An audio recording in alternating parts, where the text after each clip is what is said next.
Creemos, en definitiva, como le decía al principio de la intervención, que esto es una cuestión de prioridades. Es o hacer caso a lo que dicen los que quieren mantener el statu quo porque les va muy bien, aunque a la mayoría les vaya muy mal, o, por el contra, seguir teniendo en mente a los y las trabajadoras del hogar, de residencias y de limpieza, a las Kellys, a los obreros, los del metal y de cualquier sector, a los mineros, taxistas, estibadores, profesionales de la sanidad, de la educación pública y de los cuidados. Esos a los que desde los balcones a las 8 de la tarde se aplaudía, agradeciéndoles el esfuerzo que habían hecho para sostener el hilo de la vida en momentos difíciles. Si no lo hacen por los proponentes, no lo hacen por los socios sociocomunistas o rojoseparatistas, para mí es un orgullo ser calificado así, háganlo siquiera por la gente que reclama verdad, justicia y reparación. Porque para hacer un camino efectivo de verdad, justicia y reparación, y yo en esta Cámara lo he reclamado, lo he proclamado, y nosotros y nosotras, las gentes de la izquierda soberanista e independentista vasca, estamos cumpliendo, también es necesario que el Estado español cumpla. Gobierne quien gobierne.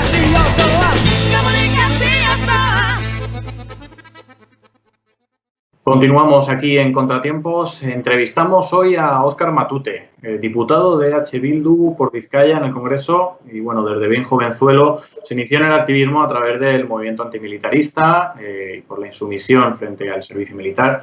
Formó parte de Ezker Batua, espacio alternativo dentro de Izquierda Unida, ahora forma parte de Alternativa, tomando partido y siendo, bueno, uno de los azotes de la extrema derecha y de la derecha extrema en el Congreso, mal que les pese a un que otro miembro del jurado de La Voz. Muchas gracias, Óscar, por aceptar nuestra invitación y acompañarnos en este último programa de la temporada de Contratiempos de Viento Sur. A vosotros, es un placer estar con vosotros. A ver si muchos programas más vienen después, que solo sea por un parón vacacional, vaya. Seguro que sí. Bueno, hemos estado hablando mucho durante estos últimos meses sobre la crisis sanitaria, ¿no?, originada por el coronavirus, también sobre la crisis derivada de esta, que además se solapa con la del estallido de 2008, pero además es que se nos van acumulando algunas otras crisis, ¿no? Desde hace algún tiempo. Hace unos años el sintagma de moda dentro de la izquierda en el Estado español era el de crisis de régimen, una cierta crisis constituyente. Pero ahora, bueno, no sé si estamos tan seguros de aseverar eso, o han conseguido las élites del Estado español estabilizar un poco el sistema político institucional, o siguen existiendo esas grietas dentro de los pilares fundamentales del régimen: la monarquía, el modelo territorial, aparato judicial. Yo creo que lo que sí que estamos viviendo es a un tiempo de evidencia del agotamiento del sistema, del propio sistema económico y del político asociado a él. Yo creo que ahí sí que es evidente, lo he señalado con las crisis, la sanitaria provocada por la pandemia del COVID, la económica también asociada a esta pandemia, pero que también venía con mar de fondo de lo que fue la anterior crisis económica. En definitiva, un sistema que aunque hace de las crisis un mecanismo de autorregulación y de purga de los sectores que considera menos rentables, pues cada vez va dejando a más gente fuera. Y yo creo que ha habido una impugnación, y yo creo que todos los procesos impugnatorios dejan algo. ¿Consiguen su objetivo? Pues probablemente no, o por lo menos no hasta la fecha, ¿no? O no como nos gustaría a quienes aspiramos a un modelo económico y social que ponga la vida en el centro, que haga de la dignidad de las personas el eje de toda su actividad política y que haga de la democracia radical o directa pues su forma de articulación social. Eso no lo hemos conseguido todavía, pero yo creo que cada proceso de impugnación ha conseguido por lo menos ponérselo más difícil. Yo creo que el régimen no está tambaleándose, nos gustaría, pero no está tambaleándose.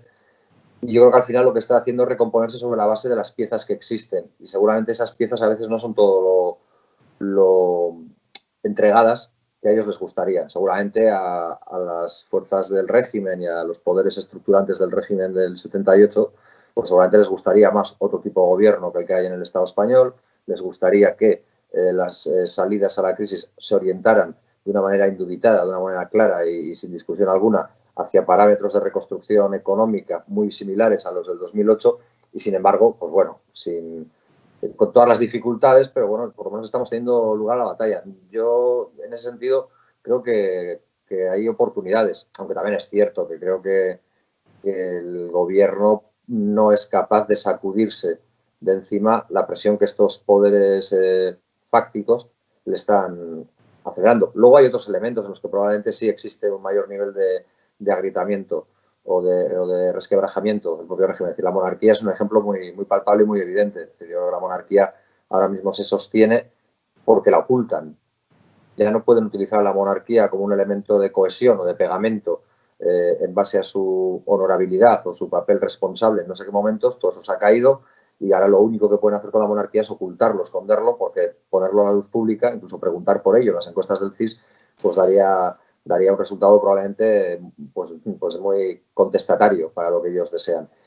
Con el Poder Judicial tengo más dudas. Yo creo que el Poder Judicial sigue siendo un brazo de extensión del poder económico, como lo es el poder político del poder económico también, ¿no? Al final vivimos en un modelo en el que la economía manda sobre la política y manda sobre los jueces, y no es el modelo que seguramente nos gustaría a nosotros y a nosotras, que sea un modelo donde lo político determinara el rumbo de lo económico y tuviera una justicia pues imparcial y accesible para todo el mundo. Pero, como digo, yo creo que estamos en esa batalla. O sea, tampoco...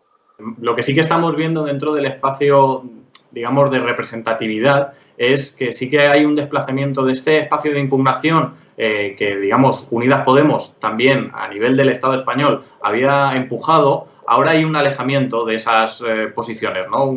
De esas posiciones de impugnación al modelo del 78.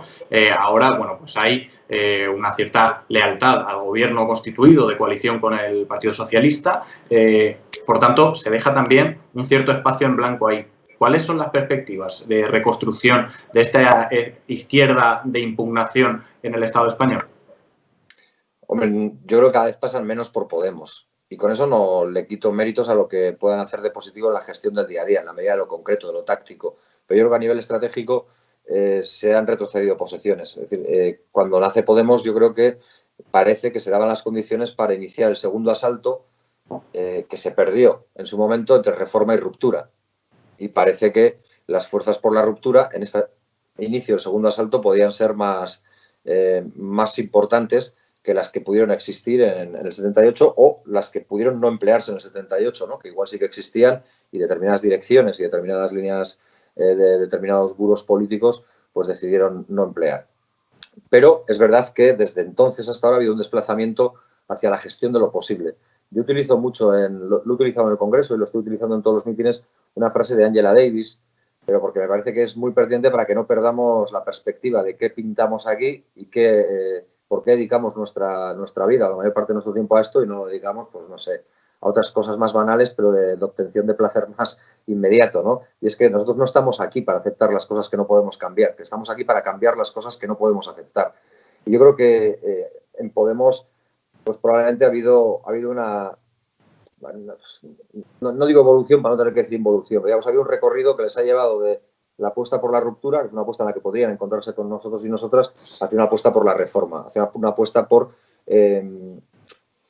limar las aristas más brutas del régimen y hacerlo de alguna manera más habitable. Pero es que el régimen en sí mismo, y lo decía antes cuando hablaba del modelo económico, no es un lugar de habitabilidad plena para todos y para todas. Siempre necesita de excluidos, siempre necesita de gente a la que sacar de la ecuación para poder seguir manteniendo pues, una pirámide o una estructura de poder piramidal donde unos pocos acumulan la riqueza de la inmensa mayoría.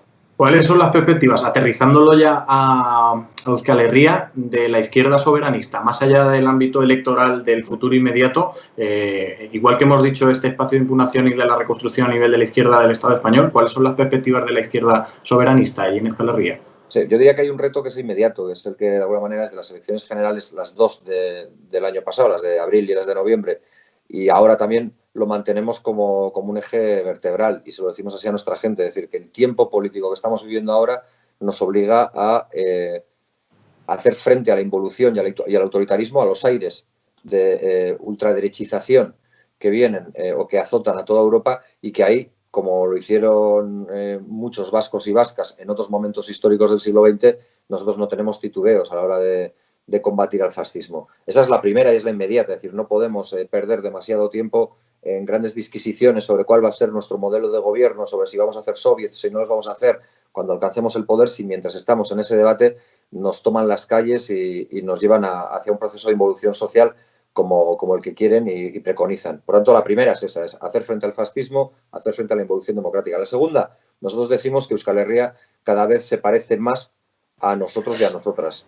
Es decir, que los valores que Euskal Herria Bildu defiende son los valores mayoritarios en la sociedad vasca, que creemos que ha habido una evolución sociológica en la sociedad vasca hacia posiciones que se parecen más a las que defendemos nosotros. Por tanto, nosotros no ocultamos que nuestro objetivo es acceder al gobierno para conseguir o para intentar conseguir el poder. Muchas veces confundimos lo de acceder a gobernar con lo de acceder al poder, ¿no? Pero digamos que accedemos o intentamos acceder a gobernar para intentar conseguir el poder de hacer realidad pues un objetivo principal de Euskal Herria Bildu, que es construir una nación propia y de que esta nación se construya desde unos parámetros de construcción de sociedad que nada tengan que ver con los de los modelos capitalistas que todos hemos, o que por lo menos en estas latitudes venimos soportando unos y otros. Ahí es donde nos centramos.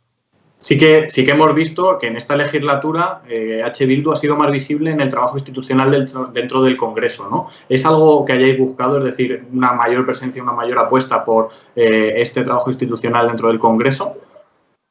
Bueno, yo creo que es un poco todo. Es decir, nuestra intención era, pero tampoco te voy a ocultar que también cuando teníamos 2 diputados intentábamos hacer eso mismo, o que lo intentamos hacer también cuando tuvimos 7 diputados como Amaiur, ¿no? Es cierto que el haber obtenido 5 diputados y diputadas y con eso el grupo parlamentario te da más visibilidad. Probablemente también las posiciones que estamos manteniendo son posiciones que intentan ser... Es decir, la izquierda soberanista independentista vasca podía ir al Congreso de los Diputados con una visión meramente defensiva, con un esquema meramente defensivo. Es decir, situarnos allí, observar la realidad y cuando viéramos cualquier ataque o agresión hacia lo que entendiéramos nuestros intereses, nuestra sociedad o nuestro país, reaccionar.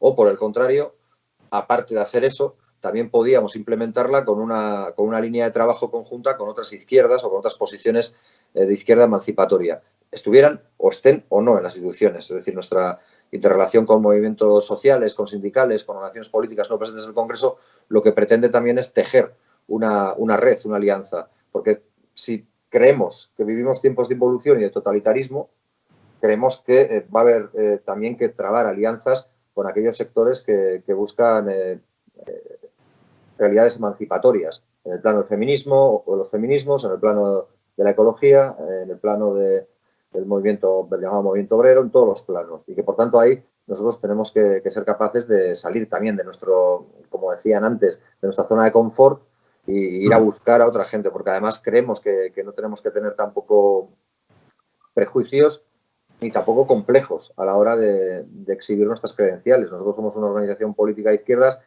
que en el Congreso de los Diputados pesa como 5, pero que en la realidad social y política de nuestro país, de Euskal Herria, pesa muchísimo. Somos la primera fuerza política en concejales, en número de concejales, estamos presentes en todas las luchas sociales y estamos presentes en todos los pueblos y rincones de Euskal Herria, ¿no? Por tanto, toda esa fuerza de una comunidad, porque para nosotros Euskal Herria Bildu es la expresión política de una comunidad, que es la de la izquierda soberanista independentista vasca, tiene que tener capacidad de incidencia y de interrelación en todos los lugares. Sería, desde mi punto de vista, era un poco atípico, por no decir ilógico, que nos esforzáramos por tener relaciones desde el Parlamento Europeo pues con el Sinn Féin o con el SNP de escocés o con la Izquierda Unitaria Europea o con los grupos que pertenecen a la izquierda verde nórdica y que a la vez no intentáramos hacer lo mismo con las realidades de izquierda que existen en el Estado español. Y es un poco la línea de trabajo que estamos haciendo.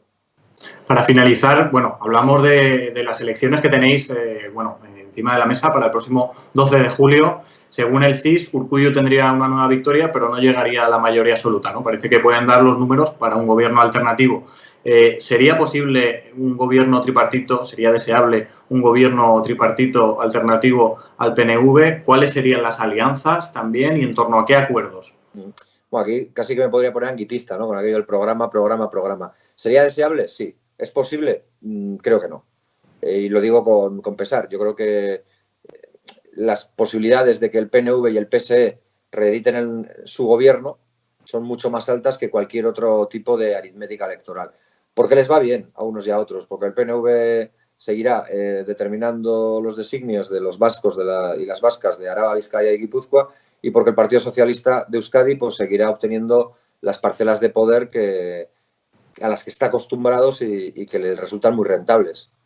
Por tanto, yo creo que ahí esa es una realidad. Lo que no está cantado es el resultado. Nosotros sabemos que hay una intencionalidad porque la situación de miedo con la que todos hemos salido de la pandemia nos transforme en personas con una pulsión conservadora mayor que otras. Y nosotros lo que le decimos a la gente es que la esperanza vence al miedo. Es decir, que las posibilidades de salir de esta crisis, todos y todas, no pasan por reeditar un gobierno que aplicó con absoluta normalidad y gusto las medidas que dejaron a mucha gente atrás en el 2008. Que no vale de nada aplaudir a los sanitarios, a las reponedoras, a los cajeros, a las transportistas y a toda esta gente en los balcones si luego vas a hacer recortes. Que lo que hay que hacer es, en esta encrucijada histórica, apostar o por quienes quieren perpetuar un modelo que hace del capital un elemento principal por encima del derecho a vidas dignas, o apostamos por recorrer ese otro camino. Y para recorrer ese otro camino, pues claro, habría que buscar las formaciones de izquierdas, pero como te he señalado la dificultad antes,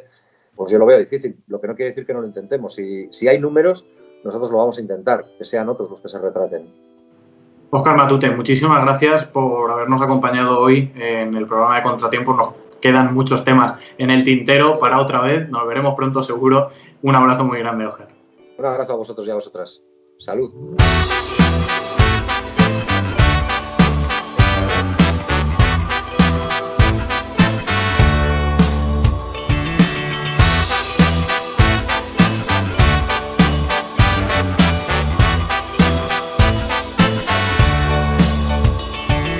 Itxasoak erantzunak balitu bezala